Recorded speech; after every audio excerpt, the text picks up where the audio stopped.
Bueno, vamos a ver ahora un poco lo que son las mediciones de longitud y lo que llamamos sus patrones o su trazabilidad. Les cuento un poco por qué es interesante la historia de lo que son las mediciones de longitud. Así como dijimos que en el área de masa, todas las mediciones de masa están referidas a un prototipo que se encuentra guardado en el Buró Internacional de Pesas y Medidas desde el año 1901. En el caso de las medidas de longitud, la primera definición de la medida de longitud surgió también de un prototipo que se definió junto con el prototipo de masa. Y era una barra que tenía una longitud de 1 metro, que estaba definido como una fracción del meridiano terrestre. Ese metro se guardaba junto con el kilogramo patrón en el Buró Internacional de Pesas y Medidas, y todas las mediciones de longitud en el mundo eran comparables o trazables a ese metro que se encontraba en el Buró Internacional de Pesas y Medidas.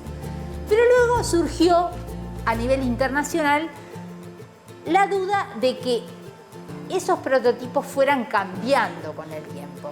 Como estamos hablando de artefactos que se tocan, que están hechos de materiales que se desgastan y que varían sus propiedades, quedaba la duda de si sus valores de longitud o de masa, en el caso de kilogramo, eran estables con el tiempo. Empezaron a surgir dudas de que aseguraban o hacían dudar de alguna forma de que la longitud de ese metro estuviera variando o la masa de ese kilogramo estuviera variando. Entonces se empezó a pensar en cómo determinar longitud con lo que llamamos constantes físicas, que son constantes y no dependen del tiempo.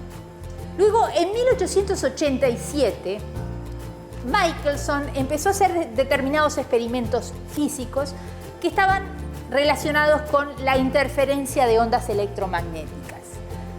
Y ideó, Michelson en definitiva era un metrólogo porque ideó la forma de medir longitudes con la diferencia en estas longitudes de ondas, utilizando la interferencia de ondas electromagnéticas en un equipo que llamó interferómetro y se llamó interferómetro de Michelson. Con esto Michelson gana el premio Nobel en 1887. Y esta es la base para la nueva definición de lo que va a ser el metro patrón.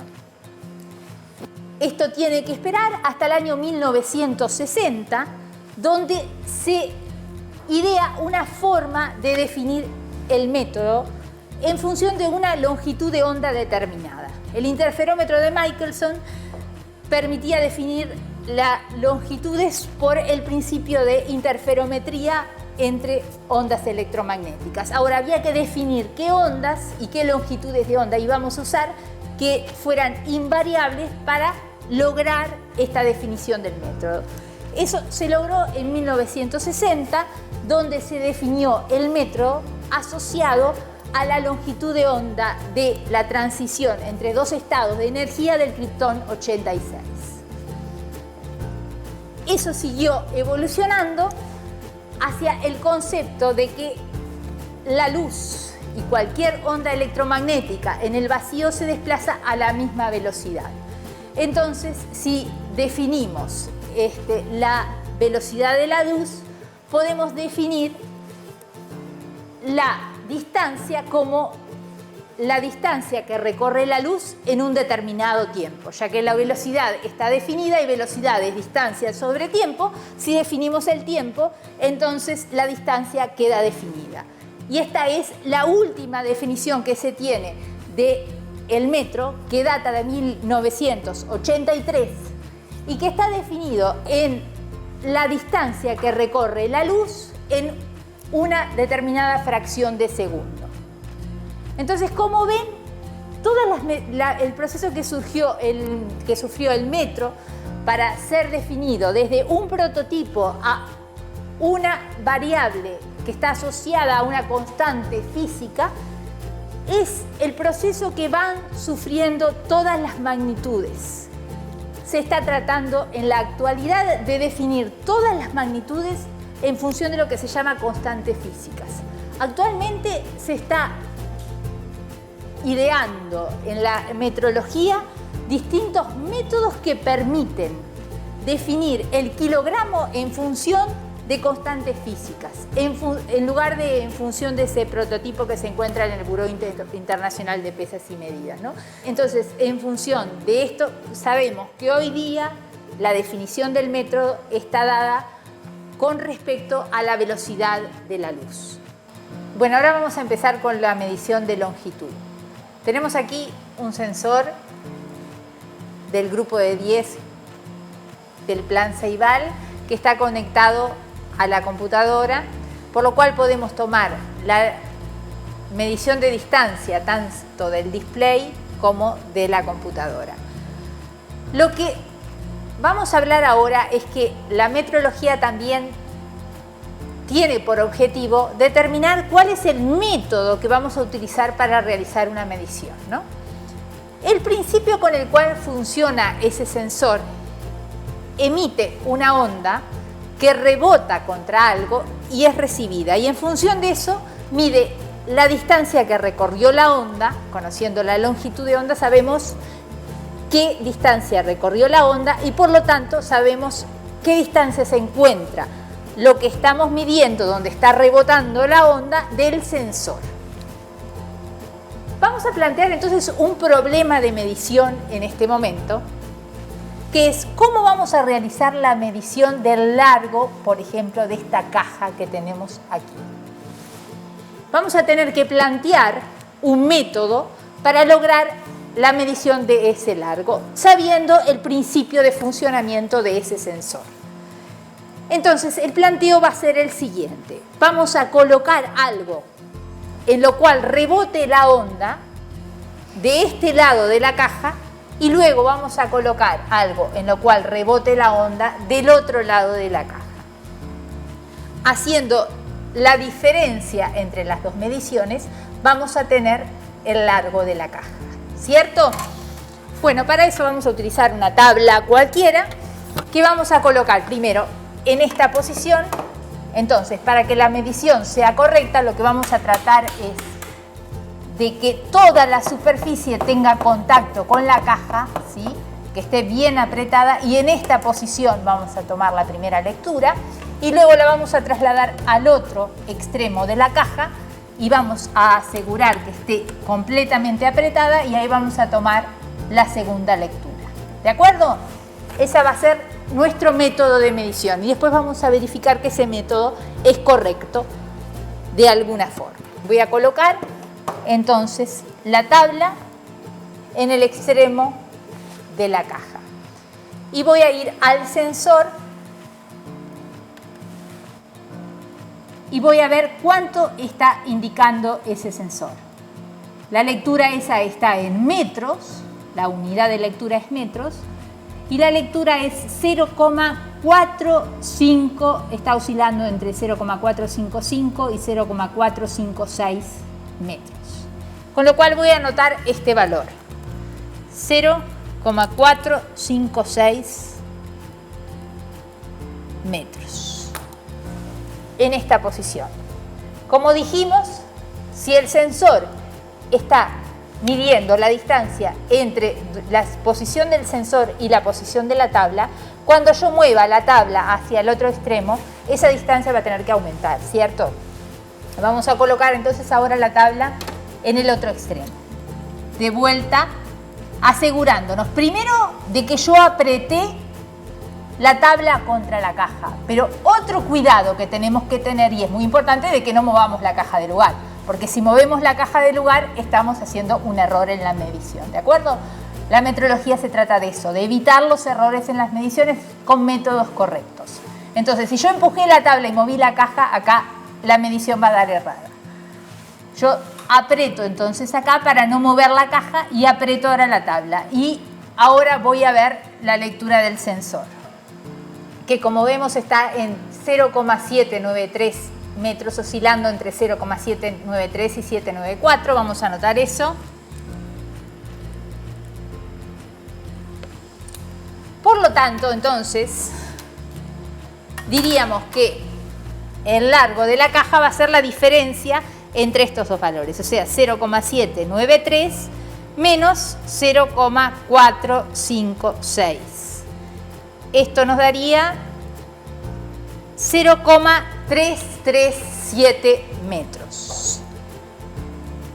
Ahora, cuestionémonos, ¿hay algún otro error asociado a esta medición? Fíjense, cuando yo puse la tabla de este lado, está haciendo contacto la cara, digamos, norte de la tabla, ¿sí? Cuando yo pongo la tabla de este lado, en la misma posición está haciendo contacto la cara sur de la tabla. Por lo tanto, en la medición de longitud, estoy sumando el espesor de la tabla. Eso va a ser un error en mi medición que tiene que ser descontado. Vamos a tener que descontar a esta longitud que medimos el espesor de la tabla. Para eso voy a utilizar un calibre que se utiliza para medir espesores. ¿De acuerdo? Acá tienen el calibre. Se coloca entre las dos mordazas del calibre la tabla que quiero medir y se aprieta hasta llegar al espesor. Y luego se lee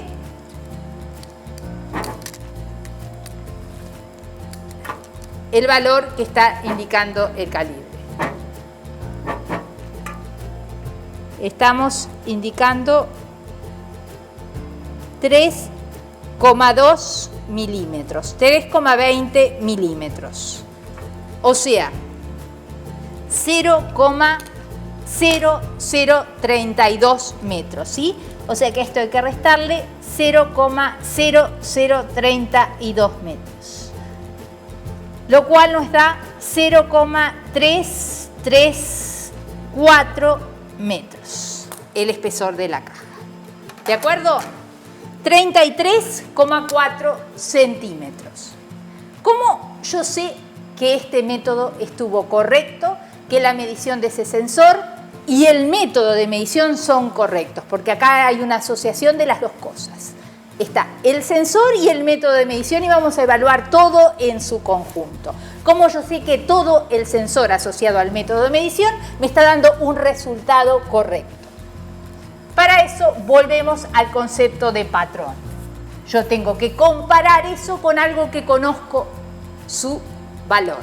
Para acá tengo una regla de acero inoxidable, que va a ser mi patrón, y esta regla está calibrada. O sea, yo sé que esta regla mide correctamente. Entonces, lo que voy a hacer es medir el espesor, el largo de la caja, utilizando esta regla. Pero acá tenemos otro tema. Tenemos que observar la caja. Si observamos el borde de la caja, acá tiene un rebaje, ¿sí? ¿Qué longitud fue la que yo medí utilizando la tabla? Yo la apreté así y entonces voy a medir la longitud de afuera del rebaje. Ese va a ser la longitud que yo medí con este sensor y va a ser la misma longitud que voy a tener que medir con la regla para verificar que el método sea el correcto. Entonces voy a poner la regla al borde de la caja y de este lado voy a medir y la longitud es 33,4 centímetros, o sea, 0,334 metros. Exactamente lo mismo que nos daba con el método que estuvimos elaborando utilizando el sensor de la ceibalita. ¿Qué significa esto? Que el método que elegimos fue adecuado, fue metrológicamente confirmado y validado y por lo tanto las mediciones que arroja ese método son correctas. El error es cero dentro de lo que puede apreciar el sensor de las ceibalitas. Es interesante también cuando hablamos de validar el método y validar el sensor, ver que este método repite. O sea, vamos a hacer una nueva medición del largo de la caja utilizando el mismo método y verificar que vamos a obtener el mismo resultado de medición para verificar que todo fue correcto. Vamos a volver a tomar la primera lectura con la tabla en el primer extremo de la caja. Vamos a ir al sensor.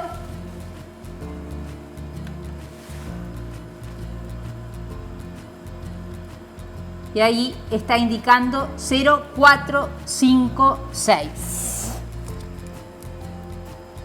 Exactamente lo mismo que la vez anterior. Volvemos a ir al otro lado de la caja. Está oscilando entre 1 y 2. O sea que vamos a tomar 0,792. El espesor de la tabla no necesitamos medirlo nuevamente, ya sabemos que anda en 3 milímetros. Descontado esto, nos queda